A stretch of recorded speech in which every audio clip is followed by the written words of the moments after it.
একদা এক বৃদ্ধ মহিলা রাসূলুল্লাহ সাল্লাল্লাহু আলাইহি ওয়াসাল্লামের উপর অত্যন্ত বিরক্ত ছিলেন। তিনি তার সম্পর্কে ভুল ধারণা পোষণ করতেন এবং মনে করতেন তিনি মানুষকে বিভ্রান্ত করছেন। একদিন মহিলা মক্কা ছেড়ে যাওয়ার সিদ্ধান্ত নেন। রাস্তার পাশে দাঁড়িয়ে তিনি তার জিনিসপত্র নিয়ে হেঁটে যাচ্ছিলেন। তখন রাসূলুল্লাহ সাল্লাল্লাহু আলাইহি ওয়াসাল্লাম তাকে সাহায্য করতে এগিয়ে আসেন। মহিলা জানতেন না যে যিনি সাহায্য করছেন তিনি হযরত মুহাম্মদ সাল্লাল্লাহু আলাইহি ওয়াসাল্লাম।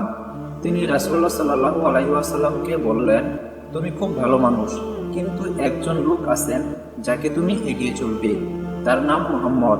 তিনি মানুষকে বিভ্রান্ত করেন। রাসূলুল্লাহ সাল্লাল্লাহু আলাইহি ওয়াসাল্লাম শুধু মুচকি হেসে চুপচাপ তার জিনিসপত্র বহন করলেন।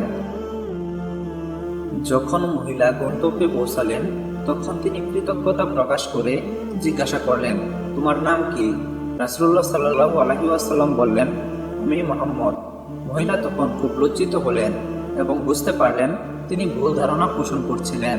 তার হৃদয় পরিবর্তিত হয় এবং তিনি ইসলাম ধর্ম গ্রহণ করেন। এই গল্প আমাদের শেখায় দয়া ও ভালো ব্যবহার কিভাবে মানুষের মন জয় করতে পারে।